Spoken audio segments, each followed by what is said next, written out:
Good morning. I'd like to welcome you to the special call meeting for the Newton County Board of Education to discuss the millage rate and hear a presentation. This is the second meeting of the 3 required meetings by law on the millage rate. The millage rate meeting must allow for public participation. We do have one person who will participate publicly for this meeting this morning. Excuse me. So I'll call the meeting to order at 9:01 a.m. Okay, public participation. All right, public participation is the time that the board has set aside to encourage you as members of the community to voice your opinion on any matter, either included on or excluded from the printed agenda. A maximum time of 5 minutes will be allotted to a single individual or a single topic based on the number of requests. Complaints against any employee of the school system will not be heard unless the complaint has been submitted in writing to the superintendent at least 7 days prior to the board meeting. If unresolved, any personal complaints about school personnel must be put in writing for the board to review in executive session. Personal attacks against any member of the board will not be tolerated. Once the time for public participation has passed, discussion of topics will be restricted to the board members only. Thank you in advance for complying with this request. I believe it's Mr. Greg Dobbs. Here we go again. Yeah, I remember you from last year. Y'all wanted this raise. This year, y'all still want another raise. And I just don't see how y'all can come in here a year after ask for a raise when most of the Newton County is probably not working because of the virus.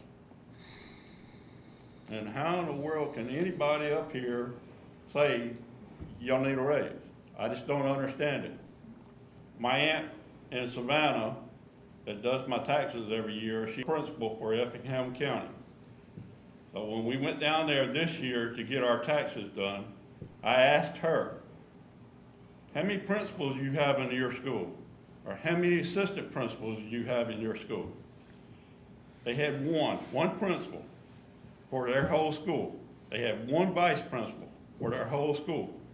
I went to Alcovey last year before I asked my aunt about this. I asked them, how many principals you have? They got 1 or 2. 2. How many vice principals? They got 2. You're getting like DeKalb County, you're getting top heavy. You can do away with some of these principals and vice principals and go back to the old days where you had 1 principal and 1 vice principal. And you wouldn't need a raise every year. We didn't get a raise. We got 1 raise last year from DeKalb County. It took 10 years to get a 2% raise. My insurance went up $40 this year. Where'd my 2% go? Nowhere. We asked for another raise this year for the county commissioners, another 2%. And just last week, they said they don't have the money in the budget. But my insurance keeps going up. Just like the school board here, y'all want a raise. Everybody wants a raise. If my wife was to win the lottery, I would give y'all a raise. But my wife ain't won it yet.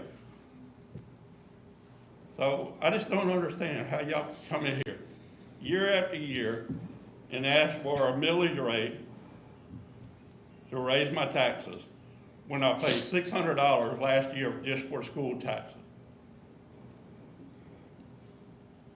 I just don't see it. Okay, Mr. Dobbs, I remember you very well last year. You had a grandchild that goes to Rocky Plains, and you talked about it. She graduated. She went from Rocky Plains to Alcoa. Okay, so I have this memory that's out of this world where I could just kind of remember people or situations. I got another one, a little one, and, well, the little one's in Rocky Plains. The middle one went from Indian Creek to Alcoa. Okay. Okay. So let me explain to help you out in a couple of things that you said. So the Effingham County, I'm very familiar with them. They're on the southeast side. They're a lot smaller. I actually know one of their board members very well, Mr. Lamar.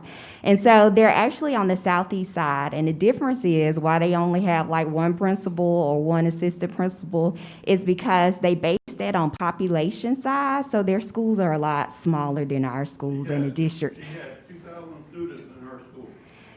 They got more than one assistant principal if she have 2,000 students in her school. The other thing is we're actually on the millage rate, we're keeping the millage rate the same. So last year, if you remember, we rolled the millage rate back. We actually reduced it. So it became 19.788 and another 8. So 7888. So let me get all those 8 right on that. But we're actually keeping the millage rate the same this year. So we're not increasing it and we're not decreasing it. But what happened is your house, and we talked about this last year as well, the county assessed your house and your property at a larger value. So when they assess it at a larger value, when the county comes through and does home assessments and stuff, even if our millage rate stays the same, because the value of the home has increased, that means the amount of taxes that you're paying is going to increase. And so that's where the increase comes. And so it has to, by law, be advertised as a tax increase. But in fact, we're actually keeping the millage rate the very same. We're not increasing that. So that's what happened. So it's not an increase on our side, technically. It's because the value of your home, the home value has increased. So the millage rate is the same.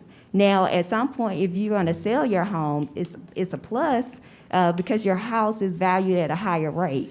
But if you're not going to sell your home, I feel you, and you're on a fixed income, I feel you. But the millage rate, we're not increasing. So I just want to kind of help you understand it. I'm just going by what the paper says. Yeah, they have to Increase of 4%. it's very, so it's, I don't want to say it's misleading. Well, it is. I'll say it. It's misleading. I'm saying this. Shaquila Henderson Baker is saying this. So I'm not saying anybody else. So let me clarify. Shaquila Henderson Baker is saying this. So it is very misleading because of what I just said. So by law, if you're bringing in more money on that tax, it has to be advertised as a tax increase. That's just the law. But again, we're not increasing the millage rate at all. So, but by law, because you're bringing in more money, because your home value increased by the county, you have to advertise it as a tax increase. I wish we could skate around the law and say something differently, but that's Georgia law for you, so. I'm just sorry, I'm just reading what it's in the paper. Oh, no. Tax increase, I'm actually glad you came, Mr. Dobbs, because a lot of people are reading it that way. and my thought of a 4% tax increase, where is this money gonna go? Yeah. You know, I just don't understand how y'all can come in here and say, well, we want to increase it to 3.98, might as well say 4%. You know, Yeah, no, we're keeping it the same. and it's still, I'm sitting out in the parking lot waiting for y'all to open, and all of a sudden I got a Covington PD officer comes up and asks me, what am I doing? Oh, wow. Now, Somebody in this building called Covington PD, because I'm sitting out there, and I'm driving basically with one hand, because my little finger had a splinter in it, and it hit a vein, and they had to go in and do surgery. And I'm driving a 71 Volkswagen Beetle, and it's a 4-speed. So I got 3 fingers and a thumb on the hand trying to shift the gear I'm so, on this, and then Covington PD rides around and asks me, what am I doing here? Because somebody in this building called, and I'm telling them I'm here for a school board meeting, and I explain it to him. And then I see people drive up, parked in the visitors parking lot, to come in here to go to work. so I don't know what happened in that situation, but I would be in the same, that's not very welcoming. So let me say that. So I don't know what happened. I will find out, but I'm going to apologize, even though I had nothing to do with it and it's not my fault. I'm going to be the big person and I'm going to apologize on their behalf. That shouldn't have happened, and I apologize that you were greeted that way. I agree, but still, Yeah. it's deceptive of how, and then I come up here and read it, and the sign up here says if you want to talk, you got to go to this website on Monday morning before noon to speak. It's out here on the door. If you want to speak, you got to go to this website and you got to explain to them why you want to speak. But none of that was in the paper. Yeah. Yeah. So I apologize, Mr. Dobbs. You're here. You spoke, and I hope I explained the millage rate for you so you can understand. You explained it, but I still say it's a tax increase. Well, so Georgia law says that we have to say it's a Yeah, tax that's increase, Georgia but, but we're not increasing it. So, but I do have to move forward with the meeting, Mr. Dobbs, so I have to kind of restrict your public participation at this time. But yeah, but the millage rate, again, is staying the same. The only reason why there's an increase is because the county assessor increased the value of your home. And we don't do home assessments, so that's not our job, so, okay. So now we'll have discussion of millage rate assessment. Good morning. So this morning, I'll be doing a short presentation on the millage rate for FY21. We will start out by looking at the 13-year history of the M&O Tax Digest. You can see down at the bottom, for fiscal year 21, the digest there is listed just over $3 billion at a millage rate of 19.788. It would generate just over $60 million in gross tax revenue. That gross tax revenue number is important because we have to remember that we have to account for collection fees as well as any estimates for delinquent or uncollectible taxes. And that amount is just over $3.2 million. So the $60 million that is generated will be reduced by about $3.2 million to account for those fees that we have to assess. So there was an increase in the digest of 7%, and as well as the gross revenue of about 7%. So the pandemic this year that we're currently experiencing did not affect the digest number, but what we do have to remember is that we do not know how it's going to affect the taxpayers' ability to pay. So we will have to watch closely for our tax collections to ensure that we do not have to make any adjustments to our budget based on our collections.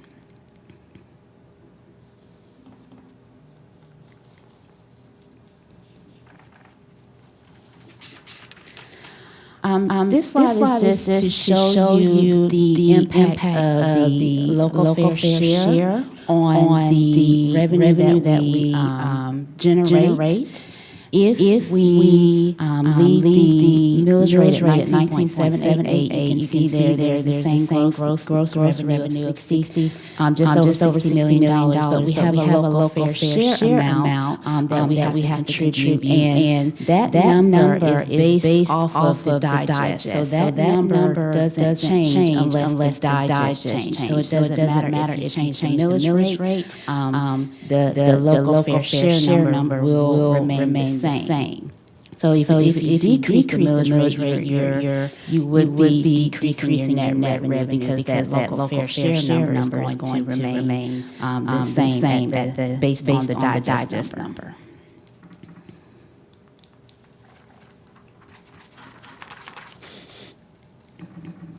Here we have a slide that shows our per pupil expenditures for fiscal year 19. Newton is at the top just so that you can see it easily. Our per pupil expenditure amount is just over $10,000 at the millage rate of 19.788. If you were to put us in rank order with our surrounding counties here, we would be just under Jasper County and just before Walton County.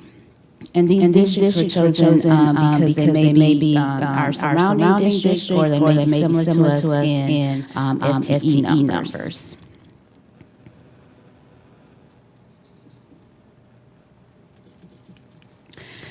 On this slide, we have our per pupil local revenue. So the previous slide was expenditures, per pupil expenditures. This slide is per pupil revenues. And the per pupil local revenue. So the local revenue is your tax dollars, your tax revenue. And so on the left-hand side of the screen, you see Newton listed at the top there just for ease of just almost $3,000. But if you were to put us in rank order, we would be below Henry County there. And on the right-hand side of the screen, if you were to put us in order, we would be below Douglas County as well, with just under $3,000 per pupil local revenues. And I'm sorry, I do have to go back to the previous slide. On the first meeting, there was a request to have an estimate of what the per pupil amount would be for fiscal year 20 and fiscal year 21.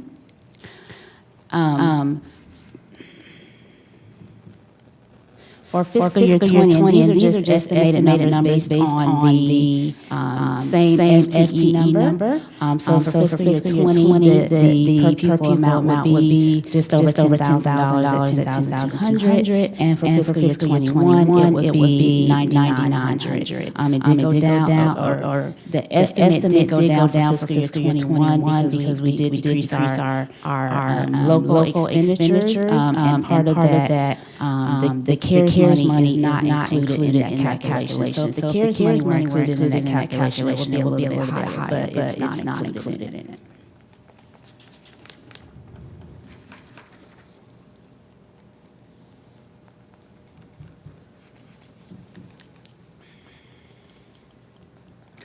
I'm sorry, my clicker is not working. So if someone can assist me with that so that I can advance the PowerPoint.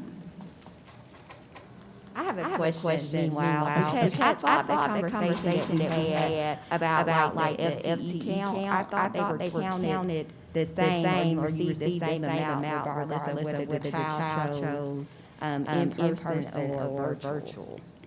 Yeah. Okay. Yeah, that's correct. Okay, I saw it said differently somewhere, that they weren't counted the same. And it's coded by class, which it is counted the same. I just wanted to make, because I didn't want the public to be misled when somebody said it wasn't counted, that it was counted at a different rate. Yeah. Okay, so next we have on the screen our for Newton County, the per pupil local revenue for the past 20 years. And so for 2019, the local per pupil revenue is just under $3,000 at $2,970. The average over the last 20 years is $2,413. So we are a little bit over our average for the past 20 years.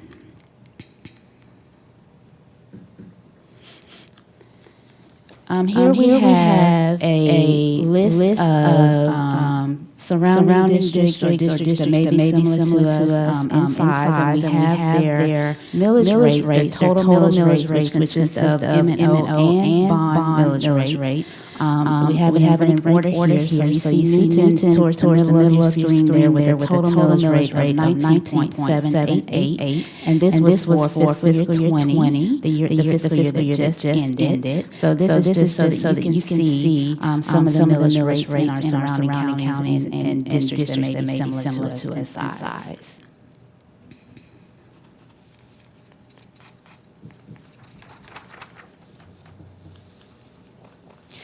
lastly, I want to share with you what your school taxes may be based on the average home price. The average home value is $175,000. So that middle column, that is the amount that we obtain from the tax assessor's office. So if you have a home value in that range of 175, at a millage rate of 19.788, your school taxes would be approximately $1,300. If your home value is a little less, say at $150,000, your school taxes would be approximately $1,100. And if your home value is higher than the 175, more closer to $200,000, your school taxes would be approximately $1,500. And these calculations are all at the millage rate of 19.788. This is the millage rate that we are proposing for fiscal year 21. It remains unchanged from fiscal year 20. And that concludes my presentation. Okay, thank you. Any questions about the presentation? Okay, having none, other matters of interest?